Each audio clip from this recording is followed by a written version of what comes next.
Solving Basic Algebraic Equation, a step-by-step guide. This presentation is designed to provide a clear and easy-to-follow guide on how to solve basic algebraic equations.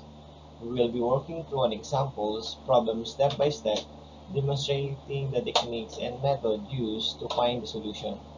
By the end of the presentation, you will have a solid understanding of how to approach and solve similar problems on your own.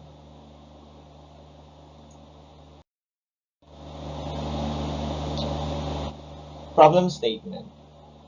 In this video, we're going to solve the equation 2x plus 3 equals 7, where x is the variable we're trying to find.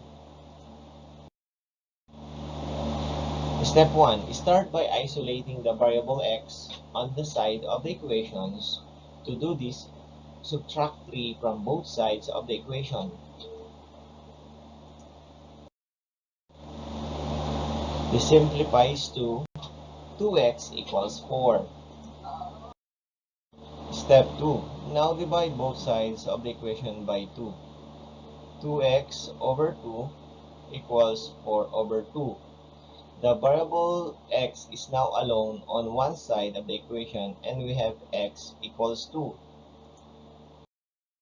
Step 3.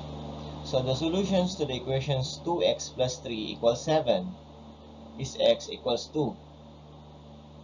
That is for this video. Thanks for watching.